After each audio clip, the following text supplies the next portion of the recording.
Hi guys, welcome back. And what we're going to be doing in this part of the course is we're going to be looking at three kind of signature style slash licks and talk about the kind of scales he uses alongside these licks, okay? So the whole kind of slash thing is very much based in the pentatonics and, as he calls them, the rock scales.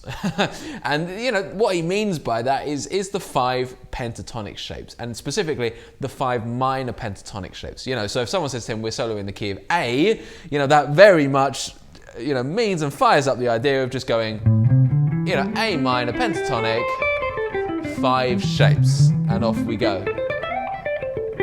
Okay, and that is the absolute base of everything that he does. But on top of that, he's been known to use the harmonic minor scale, as we've seen in the very first solo. So we're not going to look at that one. We've already looked a little bit at that.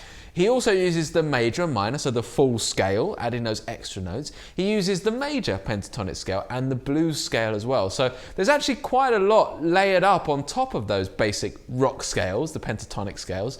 But they're kind of very subtly layered on. So you tend to find that even when he's using those scale shapes, you can see what pentatonic position he's in and how he's just added those notes to it. And it's a very typical thing to do in rock in general. And it's something that I know I've done across my kind of guitar career. I've very much based everything I learned on the 5 pentatonic shapes and just layering up from there. Okay, and I think to be honest, if you're going to be playing rock, blues, you know, funk, indie pop, anything like that, it's a great way to do it because it's a relatively simple way to do it without having to memorize hundreds and hundreds of different scale shapes. Okay, so your basic start, and the thing you must have together to start with is your 5 minor pentatonic shapes. Okay, and down below this video we've actually laid them all out for you in the key of G minor. So that's your shape 1. I'm just going to go through these quickly. Your shape 2, your shape 3, your 4, and then your 5. And of course, once you've done the 5, the shape 1 starts again up the octave. Okay, so that's your first thing that you need to do. I'm not going to go through them slowly because I'm going to kind of assume that you guys have got that together.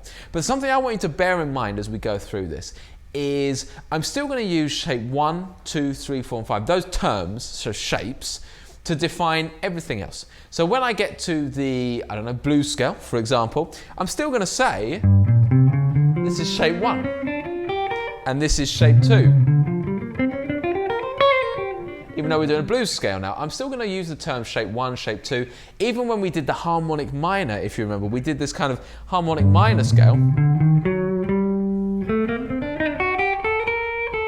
We still called it shape 1 because at the base of everything, we're still basing it on the pentatonic shape 1. So by calling it the full scale shape 1, the harmonic minor shape 1, the blues scale shape 1, we kind of know what we're basing it on and where it's all coming from. So that's a key part of this, okay? So your first task is just to brush up on those 5 pentatonic shapes if you don't know them already. And as we go through this course, this part of the course, bear in mind that even though we're going to be doing one specific lick, you will see all 5 shapes for the kind of scale that we're using so that you can brush up on them as we go.